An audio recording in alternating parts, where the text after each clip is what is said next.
The August morning sun streamed through the windows of our high-rise apartment in Back Bay. The clock showed 7 o'clock. "Michael, you're heading out early again," I called out to my husband's back as he stood at our kitchen island. He hurriedly took a sip of coffee while adjusting the sleeve of his navy suit. Lately, this had become an increasingly common sight. "I've got an important meeting." "Don't wait up for dinner," he replied without turning around. His voice lacked its former warmth. True, his work as an investment analyst kept him busy, but this was different. Something had changed over the past 2 months. As I picked up my Starbucks takeout cup, my thoughts drifted to my sister Linda. Since May, we'd been letting her stay with us temporarily after she'd been evicted for falling behind on rent. Perhaps this was where it all began. "Linda, are you still sleeping?" I called toward the guest room upstairs, but there was no response. Last night too, I'd heard her and Michael talking until late. With a deep sigh, I checked my reflection in the mirror. As a high-end Boston real estate agent, immaculate presentation was essential. Navy tailored jacket and pencil skirt, with a Hermes scarf at my neck. On the table lay an expensive watch I'd specially borrowed for today's important meeting. "I'm heading out first. Let Linda know," I called to Michael as I put on my shoes at the entrance. Absorbed in his phone, he merely gave a slight nod. As I stepped into the elevator, I recalled my recent conversations with Linda. "Just because you earn more doesn't mean you can look down on me. I have talent, I just haven't been given the right opportunities. Your husband's noticed how much more attractive I am than you." At the time, I hadn't understood the meaning behind those words. Waiting for the train on the Green Line platform, I pulled out my phone. There was a message from my mother-in-law, Martha. "Ashley, could you come to the hospital this afternoon? I need to talk to you about something."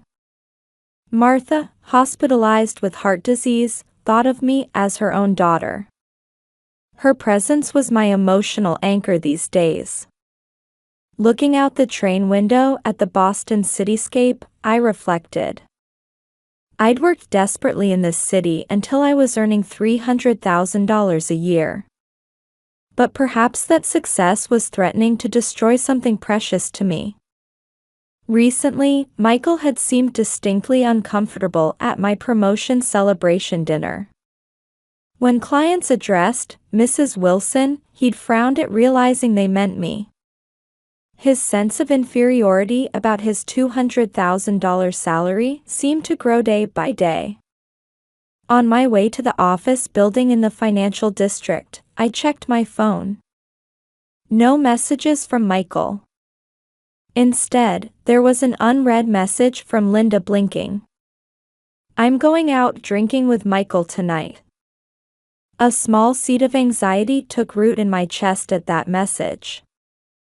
Through the window of Massachusetts General Hospital, I could see the gray sky.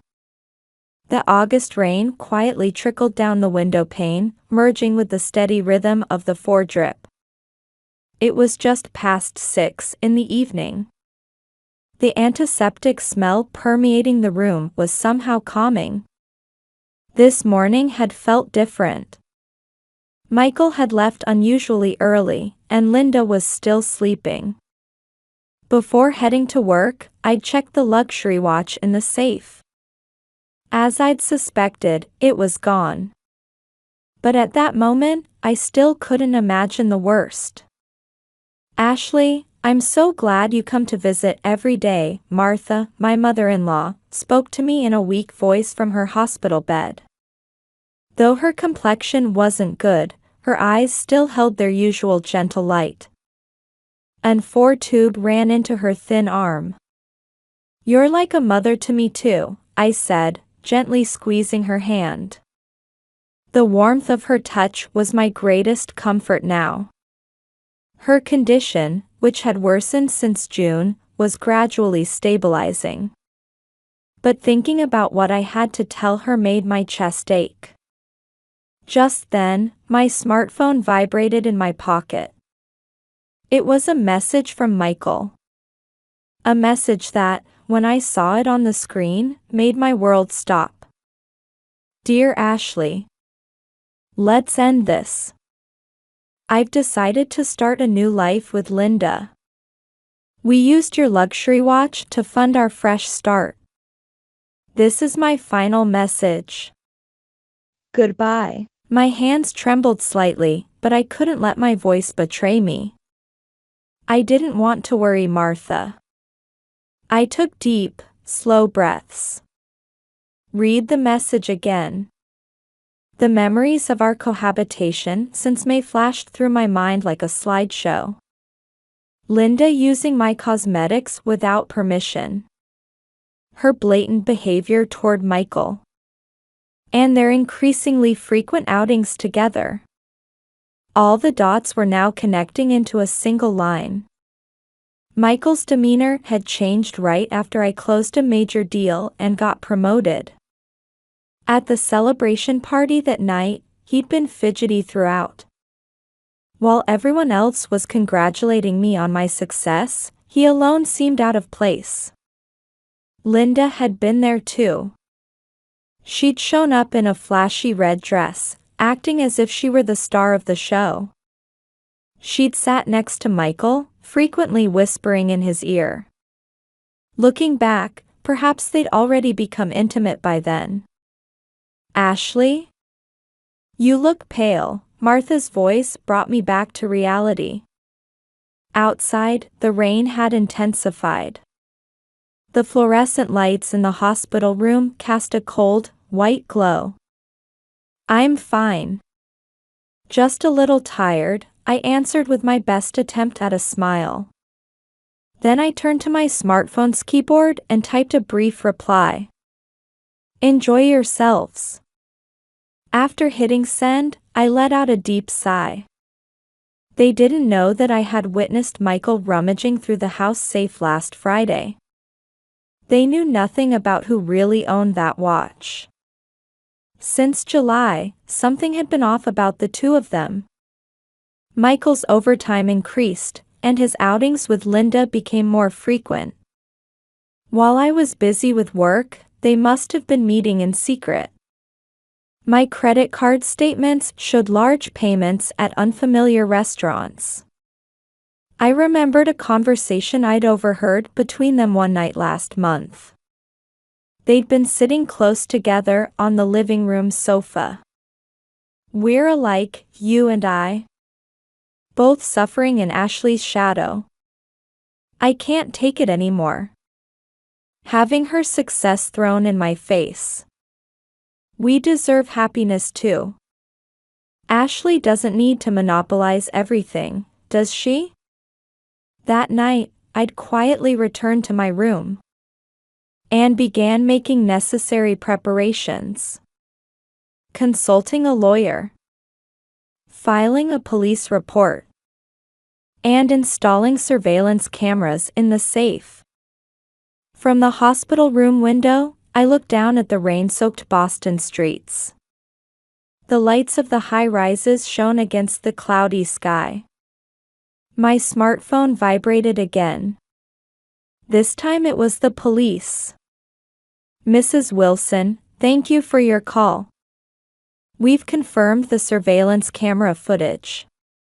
We have records of your husband and Ms. Brown selling the Tiffany watch. As I quietly listened to the officer's voice, I was confirming that the trap I'd set last week had worked perfectly. The surveillance camera in the safe. The watch's true owner. Everything had gone according to plan. Ashley, are you really all right? Martha's voice interrupted my thoughts. Her eyes showed deep love and concern.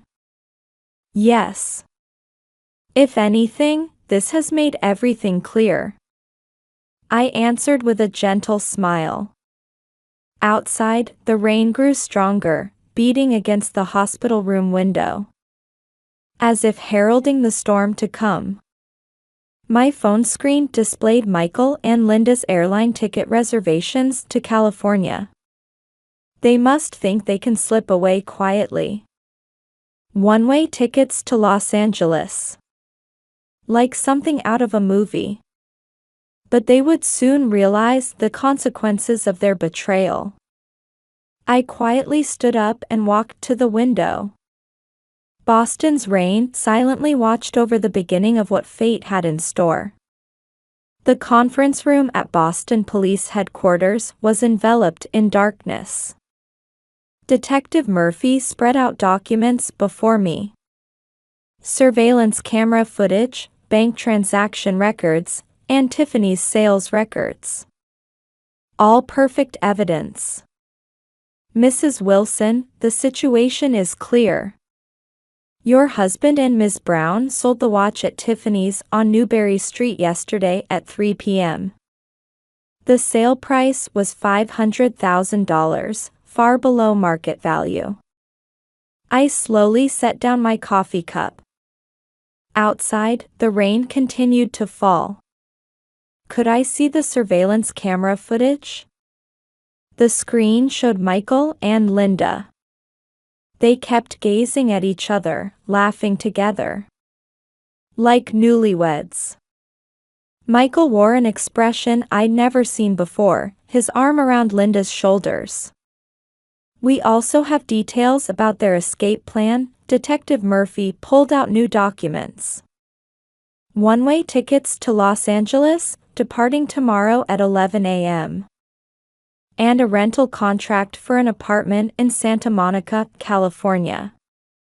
The deposit has already been paid. I sighed deeply. My memory returned to last night. When I returned home, the house was already silent. Linda's belongings had disappeared from the upstairs guest room. A considerable amount of Michael's clothes had been taken too. But they had made one crucial mistake. Detective Murphy, when was this surveillance camera footage from? From 2:45 p.m. yesterday. We have everything recorded, from them taking the watch from the safe until they left the house. I took out my smartphone and opened a message from Helen Monroe. Ashley, understood about the important watch. Don't worry. Everything is recorded. Helen was Boston's premier real estate mogul. And the true owner of the watch. She had specially lent me that watch for an important business meeting. And had agreed to my request to install surveillance cameras in the safe. Arrest warrants have been issued for theft and fraud. We plan to take them into custody at the airport. Detective Murphy's voice echoed in the quiet conference room. Looking out the window, I reflected on the events that had led to this moment. In early July, I had closed a major deal. The contract for Boston's waterfront redevelopment project. The contract value exceeded $100 million. This success had earned me promotion to senior partner, the youngest in the company's history. That night at the celebration party, Michael had been visibly uncomfortable throughout. He'd watched me receive congratulations from others with a complex expression. Linda had been the same. She had been through 2 divorces, and her work as an interior designer was unstable. Distanced from her parents and accumulating debt, I couldn't bring myself to abandon her. Behind her words lay deep jealousy toward me. And those feelings had surely corroded Michael's heart as well. Mrs. Wilson, let me explain the details of tomorrow's operation. Detective Murphy's voice brought me back to reality. A floor plan of Logan Airport was spread out on the desk. At 9 a.m., they're expected to leave home. They'll likely take a taxi. Estimated arrival at the airport around 9:45. We'll execute the arrest in the departure lobby before security check. At that moment, my phone rang. It was Martha. Ashley, I heard from Michael. Are you two separating? Her voice trembled. I took a deep breath and answered quietly. Martha, everything will become clear tomorrow morning. Please don't worry. By the time I left the conference room, the rain had stopped. Stars were beginning to appear one by one in Boston's night sky. The next morning, Logan Airport's departure lobby was filled with its usual bustle. I sat at a cafe table, drinking coffee while watching the entrance to the security checkpoint. According to Detective Murphy's message, the taxi carrying Michael and Linda had already arrived at the airport. Finally, I saw them. Michael in a new suit, Linda in a flashy red dress. They held hands, talking with smiles on their faces. Their expressions were full of anticipation for their new life ahead. Suddenly, several police officers surrounded them. The blood drained from Michael's face. Linda screamed and collapsed on the spot. Michael Wilson, Linda Brown. You are under arrest for theft and fraud. Detective Murphy's voice rang out across the lobby. Surrounding travelers stopped in their tracks with surprised expressions. That's when Michael spotted me. His eyes held a complex mix of anger, fear, and regret. Why? His voice trembled slightly. I slowly stood up and approached them. The surrounding commotion seemed like distant noise. That watch wasn't mine. At my words, their expressions froze. The true owner is Helen Monroe. And there were surveillance cameras in the safe. Linda broke down crying, and Michael was speechless. The officers handcuffed them and led them away. Watching their retreating backs, I quietly whispered to myself. This ends it all. And a new life begins. Through the airport's large windows, I could see the clear blue sky. Boston's sky was bathed in refreshing light, as if after a storm. The courtroom at the John Adams Courthouse was tense with anticipation. The late September sunlight slanted through the high windows, illuminating the heavy wooden furnishings. I stood at the witness stand, having just quietly completed my oath.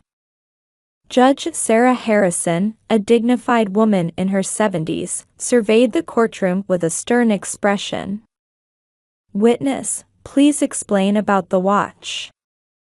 Prosecutor James Morrison addressed me. A tense silence fell over the courtroom. That watch is a limited edition Tiffany model. Only 10 were manufactured worldwide. I began my explanation matter-of-factly. In the defendant's seats, Michael and Linda remained head down, motionless. And who is the true owner of this watch? Ms. Helen Monroe. She specially lent it to me for an important business meeting. At that moment, a small murmur spread through the courtroom. Michael looked up with a shocked expression. Linda covered her face with her hands. Please elaborate. I took a deep breath and began recounting the events leading up to that day. In early July, after securing the large contract for Boston's waterfront redevelopment project, I was pursuing an even bigger deal. Negotiations with a major New York real estate development company.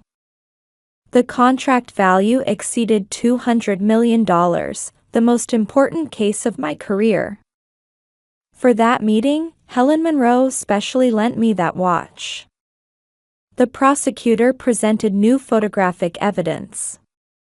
It showed surveillance camera footage from the safe, clearly recording the moment Michael opened it and removed the watch. Did the defendants know this watch was actually borrowed? No. I hadn't told them. At my words, Michael's face turned pale. Linda trembled slightly. Why did you install an alarm system? From mid-July, something seemed off about the two of them. And I had noticed Michael paying unusual attention to the safe several times.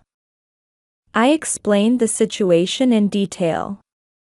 The increasing overtime, unnatural outings, and their close relationship. Everything had been carefully observed. Prosecution, please call your next witness. The judge's voice rang out. The next witness was Helen Monroe. She entered the courtroom exuding the dignity of success. An upright posture belying her late 60s.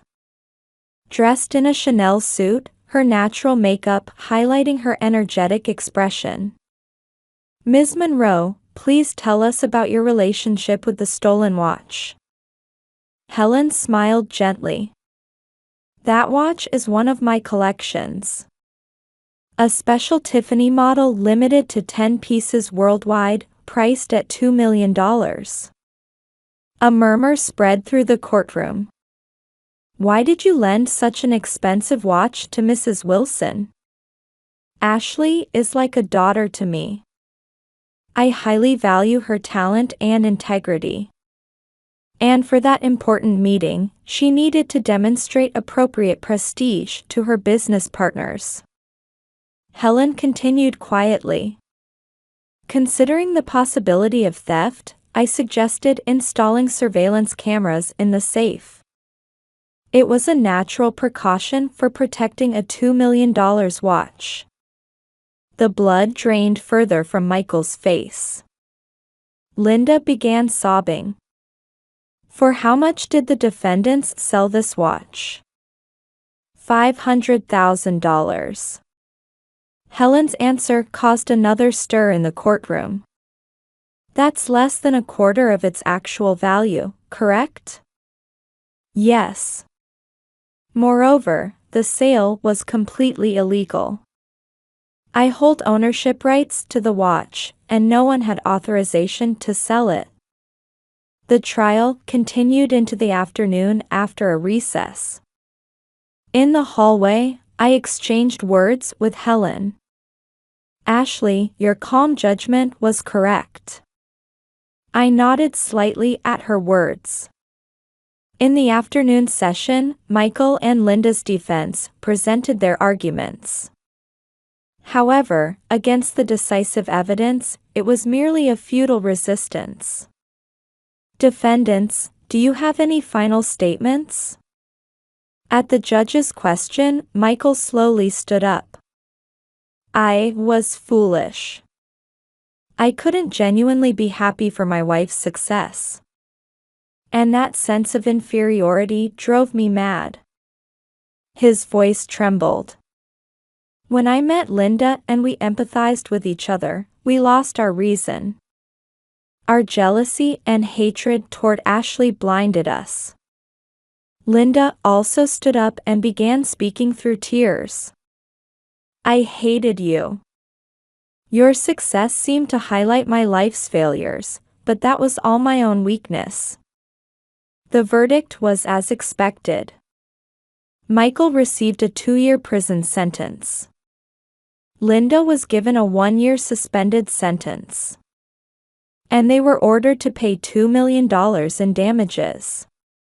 As I left the courthouse, I didn't look back. The blue sky outside seemed to shine brilliantly, as if celebrating the beginning of a new life. Ashley. Martha, my mother-in-law, was waiting at the bottom of the stairs. Despite being hospitalized, she had come in a wheelchair. Martha. You made the right choice. Integrity always pays off. She gently squeezed my hand. In that warmth, I felt new hope. A pleasant autumn breeze blew across the plaza in front of the courthouse. Helen Monroe approached me and said quietly, "Now, let's start a new project. You have even greater potential." I nodded deeply. This trial wasn't an ending. It was the beginning of a new life. In the twilight sky, the orange sun was setting. It seemed to signal a farewell to the past. In my heart, a new chapter was about to begin. 1 year later, autumn. Boston's Back Bay district had entered the beautiful season of fall foliage.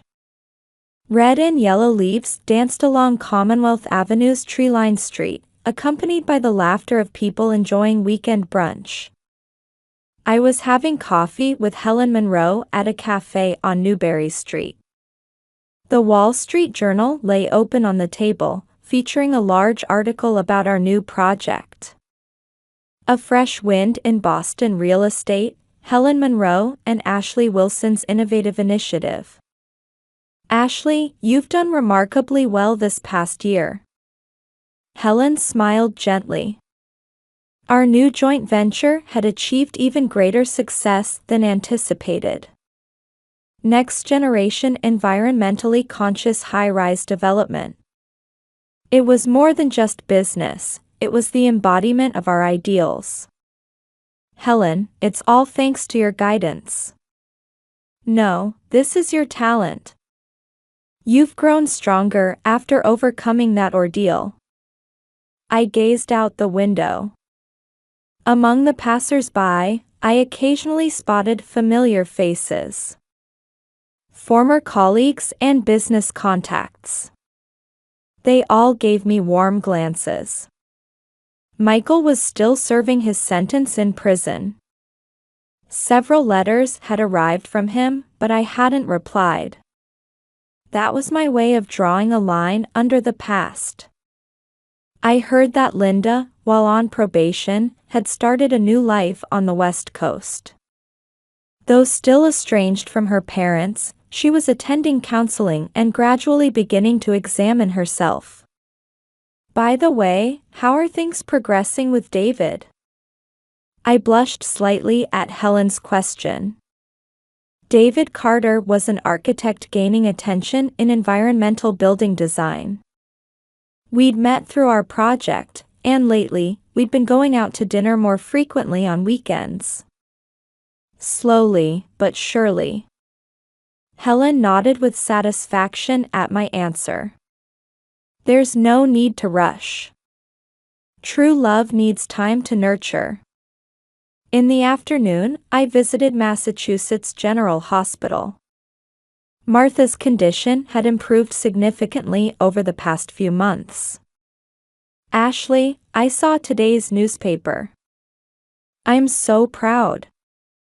Bright sunlight streamed into the hospital room, and autumn flowers in a vase spread their gentle fragrance. "Martha, I'm really looking forward to your discharge next week." "Yes, and let's invite David for Christmas too." My mother-in-law's eyes twinkled meaningfully. In the evening, I returned to my penthouse apartment.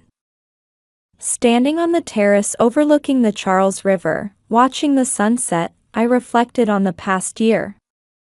Sadness, anger, and the pain of betrayal. They certainly left deep wounds in my heart. But those wounds taught me important lessons. What true strength means. What trust means. And what love means. My phone rang with a message from David. "There's a yacht race at Cape Cod this weekend. Would you like to come along?" I smiled as I typed my reply. Lovely. Looking forward to it. Wine and cheese were laid out on the terrace table. The red wine in my glass caught the sunset's light, casting a deep glow. Come to think of it, yesterday I heard unexpected news about Linda. She was holding a solo exhibition of interior design at a small gallery in San Francisco. The theme of her works was atonement and rebirth. Perhaps it was her way of making a fresh start in life. Last week, I received a message from Michael through the prison counselor. I am truly sorry. Just one line. But the regret and penitence conveyed in those words were genuine. The first stars began twinkling in the night sky. The city lights reflected on the Charles River's surface sparkled like jewels. On my desk lay the proposal for a new project. A next-generation sustainable urban development plan to pursue with Helen. The largest budget scale yet. But more important than that was the vision we had invested in this project. Everyone deserves a chance to start over.